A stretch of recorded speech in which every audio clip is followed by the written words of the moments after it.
अस्सलामुअलैकुम, मैं हूं Aman Saad. Welcome back to my channel. आज मैं आप लोगों के साथ एक और रेसिपी शेयर करूंगी जो है चिकन पेरी बाइट्स, जिसके लिए मैंने बोनलेस चिकन ली है 1 कप, जिसके मैंने छोटे छोटे से क्यूब्स काट लिए हैं। उसी में मैंने आधी चाय का चम्मच पेपरिका पाउडर, 1/4 टीस्पून सफ़ेद मिर्चों का पाउडर, इसे दखनी मिर्च भी कहते हैं, और हस्ब ज़रूरत नमक। ये मैंने रोज़मेरी लीव्स इसमें शामिल किए हैं 1/4 टीस्पून। आप लोगों के पास ना हो तो स्किप कर दें, वरना मिक्स हर्ब्स भी डाल सकते हैं।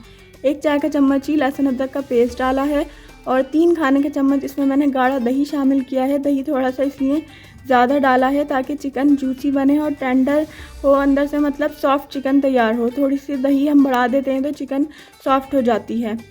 उसी के साथ मैंने 1 खाने का चम्मच नैंदूस का पेरी पेरी सॉस डाला है। आप लोगों के पास ये ना हो तो आधा खाने का चम्मच केचप और आधा खाने का चम्मच चिली गार्लिक सॉस भी मिक्स करके आप लोग वो डाल सकते हैं। टोटल 1 टेबल स्पून डालना है।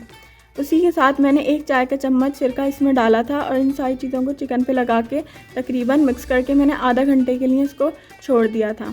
अब मैंने पेपर्स ली हैं, कलरफुल पेपर्स मैंने ली हैं ताकि इसमें मिर्चें ना हो। आप लोग ग्रीन वाली बड़ी वाली मिर्चें जो होती हैं वो आप इस्तेमाल कर सकते हैं। ध्यान रखिएगा कि इसकी जो डंडियां हैं, ऊपर स्टिक्स जो हैं इसकी, वो मौजूद हों ताकि हमें कोटिंग में आसानी हो।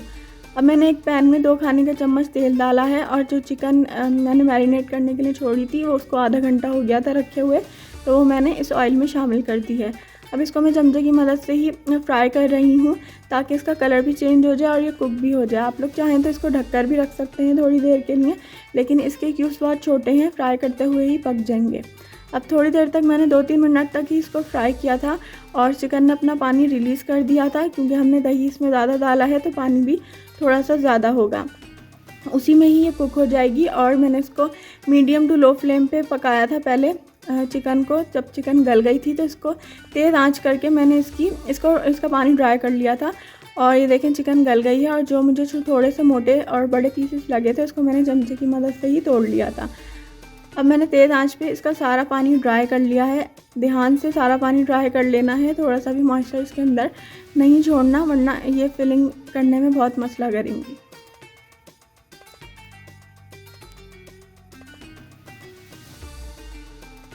अब इसका सारा पानी ड्राई हो गया था तो मैंने चूल्हा बंद कर दिया था, और चमचे की मदद से ही मैंने चिकन को मैश कर लिया है ताकि इसके रेशे टूट जाए, मुझे फिलिंग में आसानी हो। आप लोग चाहें तो फिल करते हुए भी इसको हाथ से मैश करके इसको फिल कर सकते हैं, इसके रेशे अलग करके। मैंने पहले भी चमचे से कर लिए हैं मैश, और जो रह जाएंगे उसको मैं फिलिंग करते हुए कर लूँगी एडजस्ट। चूल्हा बंद कर दिया था मैंने, और इसको थोड़ी देर के लिए मैं छोड़ दूँगी ताकि ये ठंडी हो जाए, और फिर मैं फिलिंग करूँगी। अब फिलिंग करने के लिए मैंने पेपर्स ले ली हैं, कलरफुल पेपर्स ली हैं, और 1 अंडा लिया है जिसको मैंने फेंट के रख लिया है। और ये चेडर चीज़ है, इसको श्रेड नहीं किया, मोटे मोटे चंक्स काटे हैं इसके, और मोज़रेला चीज़ के पतले स्लाइसिस करके मैंने रखे हुए हैं। और हस्ब ज़रूरत मैदा, और जो चिकन तैयार की थी वो, और bread crumbs, simple bread crumbs हैं वो मैं यूज़ करूँगी। अब मैंने मिर्चों को बीच से कट लगा लिया है, और इसके अंदर जितनी भी बीज थे वो मैंने सारे डिस्कार्ड कर दिए हैं। इस तरीके से मैंने कट लगाया था पेपर पे, और इसके अंदर के जितने भी बीज हैं वो मैंने साफ़ कर लिए थे। और अब मैं इसकी फिलिंग करूँगी। आई एम सो सॉरी, मुझे पता नहीं लगा मेरा हाथ कैमरे से कब हट गया। तो इस सबसे पहले मैंने मोज़रेला चीज़ और चेडर चीज़ डाली है। पहले चीज़ डालनी है, आप लोग चाहें तो चीज़ ना भी डालें तो भी ये अच्छी बनेंगी, और चाहें तो कोई एक चीज़ भी डाल सकते हैं, मतलब चाहें तो सिर्फ मोज़रेला या चेडर डाल दें, वरना चाहें तो दोनों भी ना डालें, सिर्फ चिकन की फिलिंग करके इसको बना लें।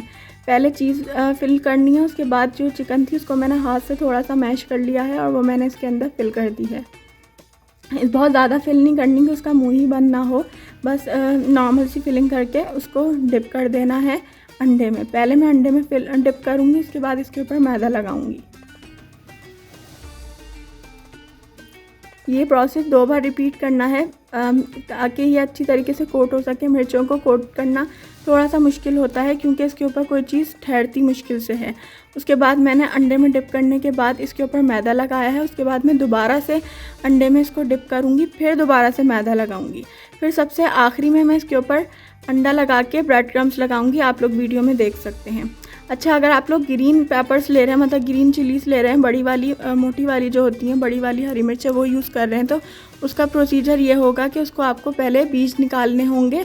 उसके बाद उसको 2 कप पानी में तकरीबन 4 खाने के चम्मच सिरका डाल के उसको मतलब मिर्चों को, हरी मिर्चें जो होंगी उसको डिप करके रखना होगा उसी पानी में तकरीबन 20 मिनट के लिए।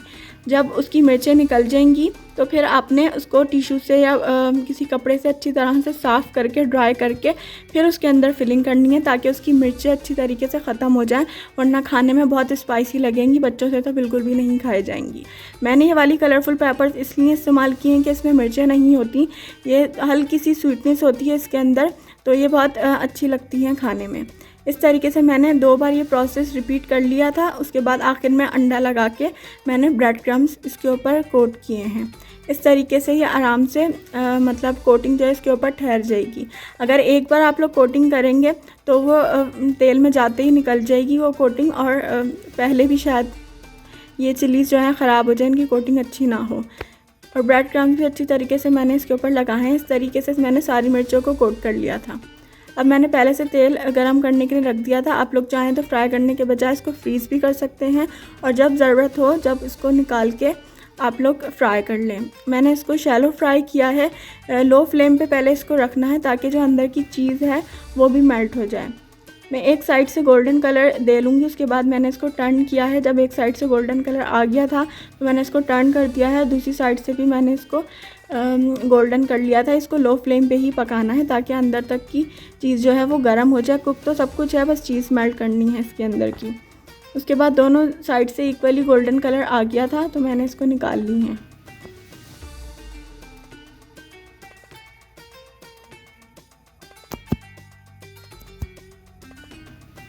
तो ये तैयार हैं चिकन पेरी बाइट्स। मुझे उम्मीद है आप लोगों को ये रेसिपी बहुत पसंद आई होगी। आप लोग इसे ग्रीन चिलीज़ के साथ, हरी मिर्चों के साथ ज़रूर ट्राई कीजिएगा। इंशाल्लाह फिर आऊँगी बहुत ही अच्छी सी रेसिपी के साथ। टिल देन, अल्लाह हाफ़िज़।